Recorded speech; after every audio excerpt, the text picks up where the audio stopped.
Welcome back, Zen Divas. So, last episode, we talked about why we quit on ourselves.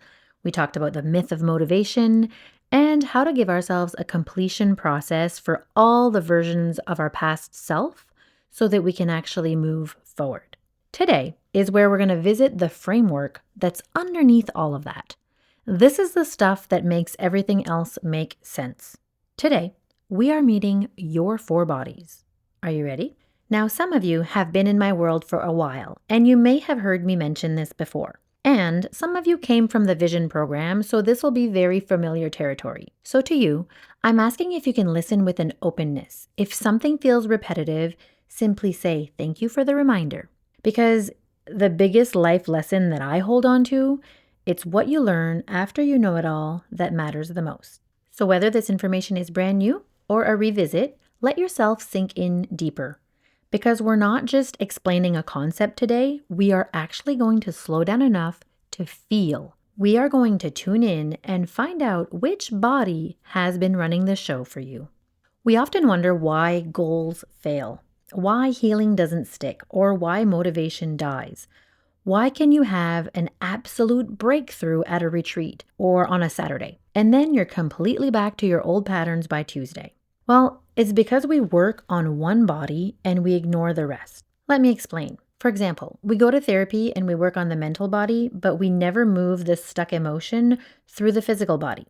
We do yoga. It nourishes our physical body, sometimes even helps our mind slow down, but we avoid the grief that's sitting on our emotional body. We meditate all day. Energy body is fully nourished, but our gut issues are screaming. Sometimes we can't even sit long enough to meditate because our body's screaming. We read every self-help book. The mental body is very nourished and understands the concepts, but we keep repeating the same patterns because our emotional and our energy roots have not budged. You are not one-dimensional. You are multifaceted, so your healing can't be one-dimensional either. And that is the whole premise of the four-body blueprint, and that's why this episode really matters if you truly let it. If you are new to archetypes and personas, I'm going to keep it super simple today. I'm going to introduce each body with their unique persona so that you can actually relate to them and personify them. Because these are not abstract concepts, they are literally running your life right now. There are four characters that are, I believe, the main characters of your reality. The first one is your inner physician. This one is your physical body. Your physical body is a vessel. It is your flesh, it's your nervous system, your gut. This also includes your sleep and your movement. It's the part of you that, if we're talking scientifically speaking, it's always in pursuit of homeostasis. And homeostasis is just the process where your body is healing. And your body is always trying to heal itself, trying to regulate itself, trying to bring itself back into balance. This is an ebb and flow, by the way. The balance is not saying that we are regulating the nervous system doesn't mean you're always super relaxed, and we'll get back to that later. But your body heals when it is in rest and digest mode. If you are in fight or flight, your cortisol is pumping, your nervous system is activated, and you're running on adrenaline. Healing doesn't happen here. Your inner physician is there, your body's still there, it still wants to do the work, but it can't get to the work.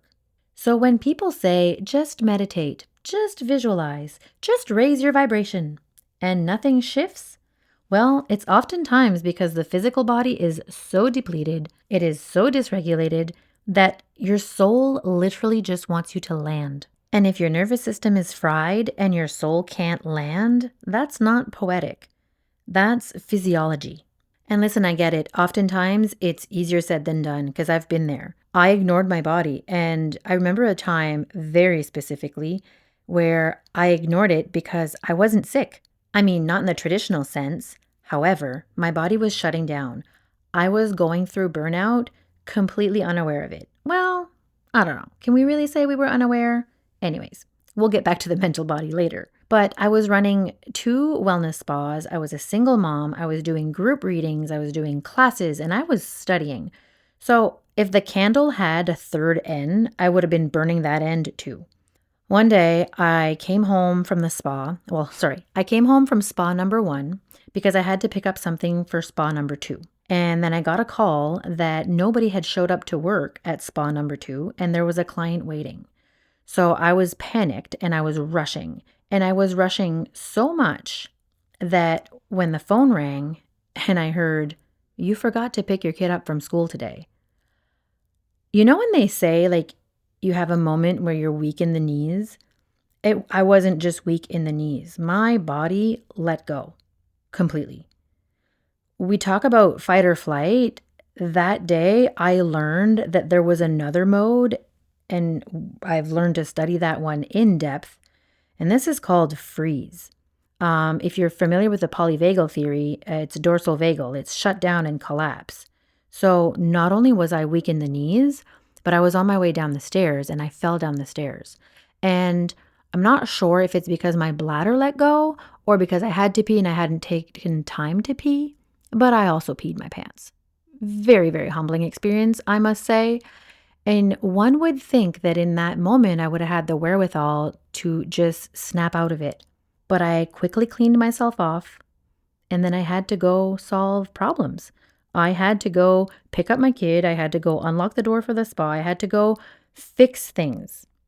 So I stormed out the door in a hustle mode to fix what was broken, when what was really broken was, 1, the systems I had created in my life, and 2, my priorities. The physical body's deepest desire is balance.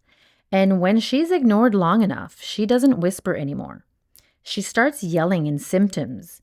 And usually then the mental and the emotional body, they join the party. And it gets really messy really quick. So I'm inviting you to have a little lighthouse reflection with your physical body this week and ask your body, what do you actually need right now? Not what should you need, not what do you need. Take a true reflective moment. Place your hands on your heart and ask your inner physician, "Hi, nice to meet you. What do you really need today? What habits do you need me to create in my everyday life in order for you to thrive?" The second body is the mental body. I call this our inner warrior. Now, this one gets a really bad rap, especially in spiritual circles. People will say, "Get out of your head," or, "Oh, that's just your ego talking. Your ego, it's taking over," or "Stop overthinking." But I just want to take a minute here and I actually want to defend your mental body for a second, because your warrior is not the villain. Your mental body is sharp, it's strategic, it's productive. Your mental body is the part of you that reads a contract before you sign it because it's smart. Your mental body is the part that says, hold a minute, something feels off about this person. Your mental body saves you from flapping your wings and jumping off a cliff saying, "But if I believe I can fly, I can because I'm a manifester." Thank you, warrior. Truly. Like, if I see a bonfire, I'm not shoving my hands in there. Why is that? Well, because I have the information and the data and the knowledge that fire burns.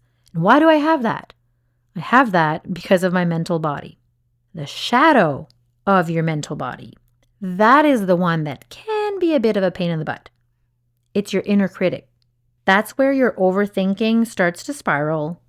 That's like, "You're not quite ready. Who do you think you are? Remember last time you did that?" Like, it's that voice. Sometimes it sounds just like your own voice inside your head.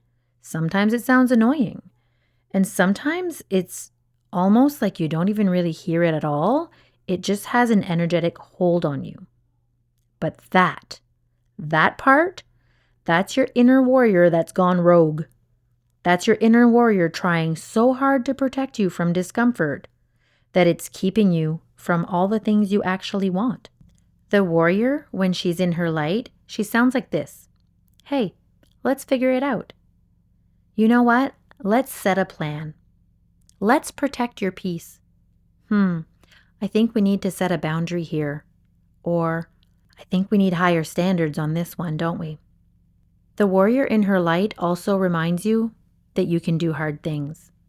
The key is to not silence her. You want to partner with her. You want to become friends with your inner warrior. You want to be able to say, hey, warrior, you're in your shadow right now. You're spiraling, and I hear you. But I'm going to do this thing anyway. And I'd like for you to come. I'd like for you to see me try. You're no longer driving, though, not on this one. And that's where it gets really interesting, because your mental body and your emotional body don't usually operate separately. They're in constant conversation. So I want you to picture this. I want you to picture your warrior wearing a backpack. And in the backpack is your inner child. And your inner child, by the way, we're going to get to her, but that's your emotional body. So your warrior is walking around doing her best to protect you, doing her best to keep things safe, to manage everything, likes to be in control. And the inner child is in the backpack going, hey, excuse me, hey, do you remember when we did this thing? And hey, mom. This is what your mental body and your emotional body sound like. They're tag teaming. Your warrior wants to mother your inner child so badly, doesn't want it to hurt, doesn't want it to cry, wants it to be happy all the time. And your inner child just doesn't have the maturity and the wisdom yet that you have gathered. And they need to talk, but they don't always talk. And when they're stuck together like that, neither one of them can actually do their job. The inner child that simply wants to be nurtured and soothed can't be properly witnessed and cared for because the warrior has her in the backpack and the warrior's on the way to battle. The warrior's going to put out the fire. And the warrior can't think clearly because she's got the full weight of unprocessed emotions on her back. So she's just doing her best as well. So what happens? Well, you feel a big emotion, rejection, disappointment, fear, you name it. And then your warrior immediately straps on that backpack and says, don't worry, I've got this. That person's a loser anyway. Or worse, warrior says, let's just push through and pretend this never happened. There, I've got you. And the inner child doesn't get what she actually needed. So the inner child usually just goes back off to hide in that little backpack. Because it's kind of dark, it's kind of crammed up, but at least, she's being protected.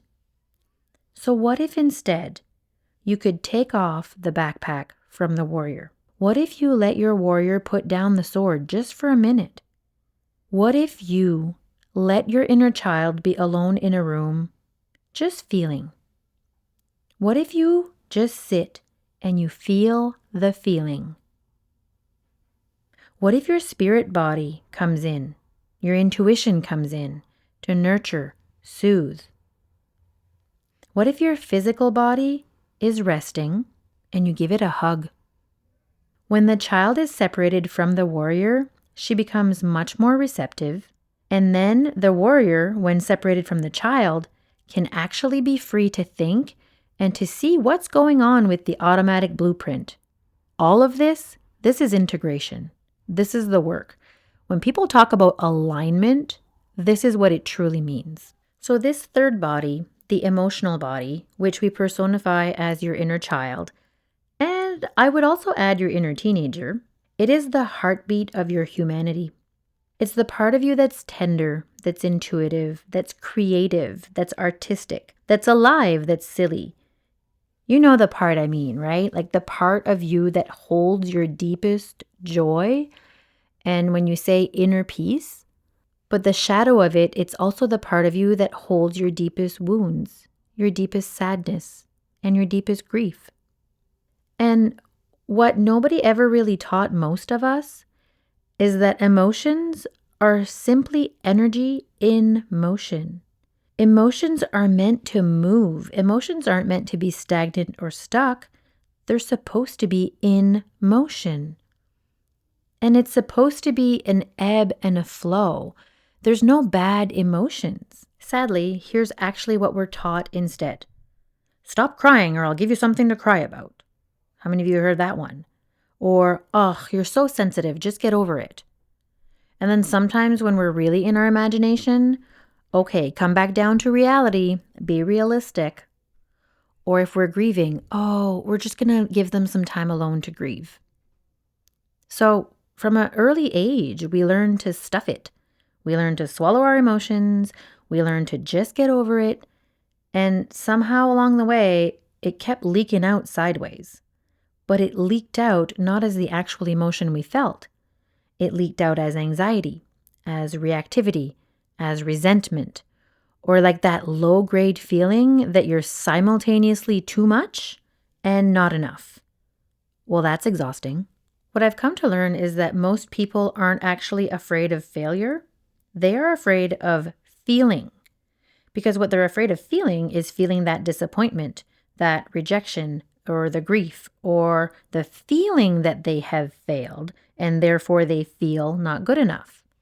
So instead of even risking feeling any of that, what we do is we overthink, and then we numb it, and then we just scroll past by it.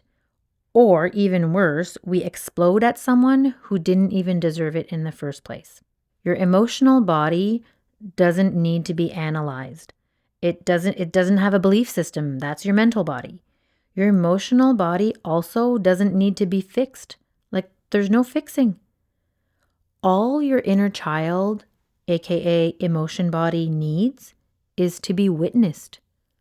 All it needs is a safe place to land, to just be seen, to be heard. And how many of you, that is one of your biggest desires? You're like, I just wish people could see me. I wish people could understand me. Start by understanding yourself. Start by seeing yourself. Because when something activates you, when a big emotion comes, the first thing we do, we compound it. Activation can also be considered a trigger. So something triggers you. Anger comes up. But you don't just feel the anger. What you say is, I'm angry because I got rejected. I got rejected because I'm not good enough. I'm not good enough, and this always happens to me. And that person is a narcissist, and I always pick the wrong people. What is wrong with me? You snowball that so quickly because Warrior now has the backpack on, and they are both feeding themselves. And when we start to compound emotions, it gets really confusing. And now what we've done is we've taken an emotion and we've turned it into a whole story. So what if instead, when anger comes up, when an activation comes up emotionally, you just feel the feeling. You don't give it meaning. You don't attach it to a person. You don't attach it to a circumstance. You can say, this person brought up anger, or this circumstance brought up anger, but I'm going to look at anger on its own. I'm going to let anger flow through me. I'm going to let anger be an emotion, an energy in motion. So what if we stop trying to figure out where the emotion came from or what's the root cause of it? Or, a lot of us do digging sessions and we dig and dig and dig until then we're like, oh, I'm deep in a hole and I don't know how to get out anymore. Why don't you start by feeling it first and then thinking later if needed? And if anger feels like one that's a bit too heavy right now, I'm going to give you a more simple way to do it. Most of you know I love Disney, and it's so much more than just the parks, and it's so much more than like the business and Walt's journey, and all of that is a huge part of it. But what it really is, for me, is such a nourishing part to all four of my bodies. And the movies always have this profound story and this profound like hero's journey, and they play the music and they really want to invoke this like feeling, right? They want you to feel. And I used to go see Disney movies in 3D in the theaters, which I loved because here's what happens when you go see a 3D movie. You get to wear 3D glasses. And when you're wearing 3D glasses, if a little tear wants to come out, you can kind of like sniffle it away and just casually like wipe it. And potentially no one will notice that you're crying. So this was me, great pride. And I teach emotions for a living, and I couldn't even let myself cry at a Disney movie. Now, side note, if you haven't cried during The Lion King, You need more than this episode, okay? You're going to need to book a one-on-one session. We're going to need you to connect with your emotional body. You've been really disconnected. But all jokes aside, we recently went to see Hoppers. It's a new movie. I mean, when you're listening to this episode, it may not be new anymore, but Hoppers, it's a Disney Pixar movie. And I mindfully said to myself, I was like, you know what? I am going to let myself just really be immersed in this and feel all the feels. Even if I'm in public, I'm going to bring some tissues. And if I cry, then so be it. Big mistake. If you haven't seen the movie yet, this is your warning.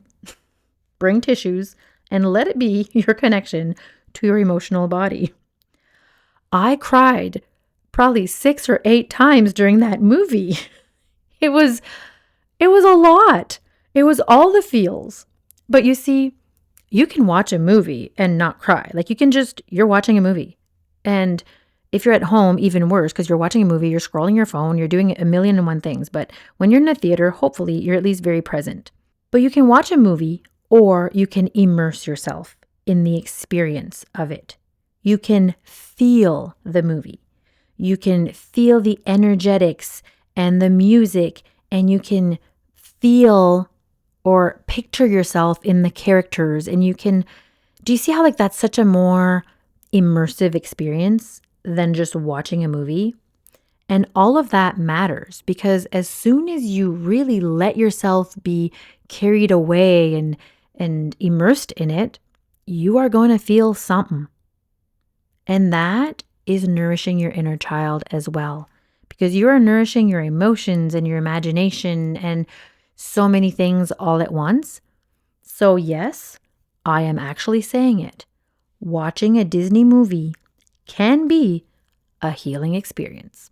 Now, last but not least, we have your energy body, which as a personification can be your inner wisdom. Now, sometimes people have a hard time visualizing the personification of inner wisdom. So I always say this can also be your goddess body.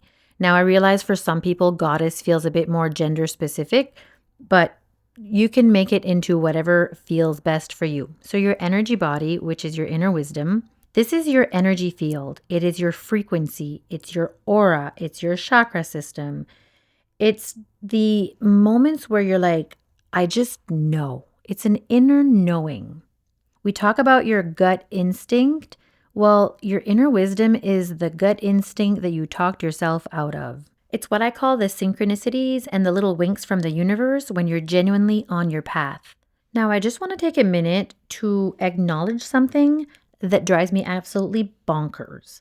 And that is the topic of spiritual bypassing.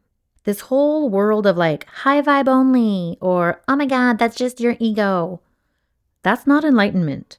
That's emotional avoidance dressed up in crystals and really good lighting.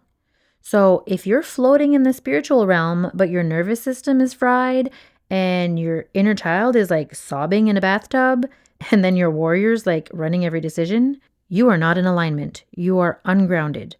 And if you think you are so enlightened that you're in the 100D and that only you are the chosen one to get some downloads that's going to heal the planet, or only you have the answer on how to heal a certain person, check your ego, because there are no pedestals in spirituality. And we all have, as you have learned, our own inner wisdom, our own inner physician. So our job, even as channelers or as mediums, is exactly that. It's to be the medium, is to help the person decipher their own messages, to help the person connect to their own truth, not to have the person put you on the pedestal and need you for the answers. So now that we've put that to bed, the number one question I get when it comes to intuition is, how can I tell the difference between my intuition and my inner critic or my own thoughts? And what I find really useful to remember is your intuition is not going to be loud and persistent. That persistent nagging, that voice that's but what if, but maybe, but that voice, that's 100% your mental body and your emotional body tag teaming, your inner child in the warrior's backpack. Your intuition is more like a whisper. Your intuition says hey, I think it might be time to look at that dream again. And then it holds space for you. It waits. It doesn't chase you. It's not persistent. It just plants the seed and then takes a step back and waits to see what you're going to do with that. The circus that happens right after, though, and sometimes it's like a microsecond. It's the like, can I really do that? Am I allowed to do that? Maybe I should wait till I get another sign. Maybe I should pull another tarot card. Maybe I should, maybe, that voice? Yeah, that voice is not intuition. That's the warrior trying to hijack or trying to process or analyze the whisper that you just got. So your inner wisdom is you, fully connected to source energy. And when you are in alignment, when you are spirit, body, mind, and emotions, things really, really flow. And synchronicities happen super fast. And a lot of times it's like, it feels like you're manifesting things at like turbo speed or out of nowhere. But what's more important is that you feel supported. Decisions feel really clear and feel empowering rather than heavy. It truly is like, it's this, I can't even explain it. It's this magical feeling, but magic isn't ascending like people describe it in this whole spiritual awakening thing. The magic is being in alignment. So you're ascending and landing both at the same time.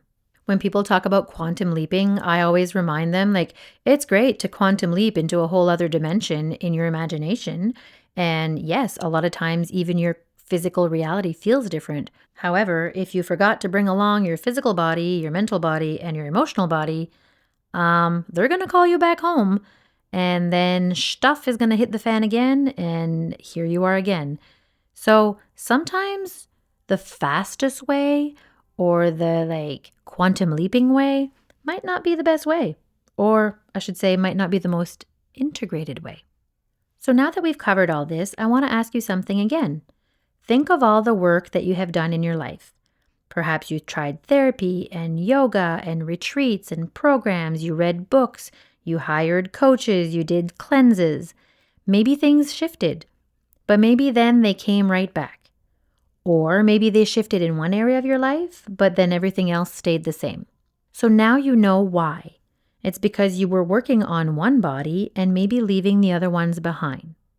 When you go to a therapist and you have a beautiful breakthrough, and I love therapy, so please do therapy, but if you never move that stuck emotion through your physical body, you just gain an understanding of why you are the way you are, but the emotion still lives in your body. If you do yoga and you never touch the grief in your emotional body, the physical release happens, but it's incomplete.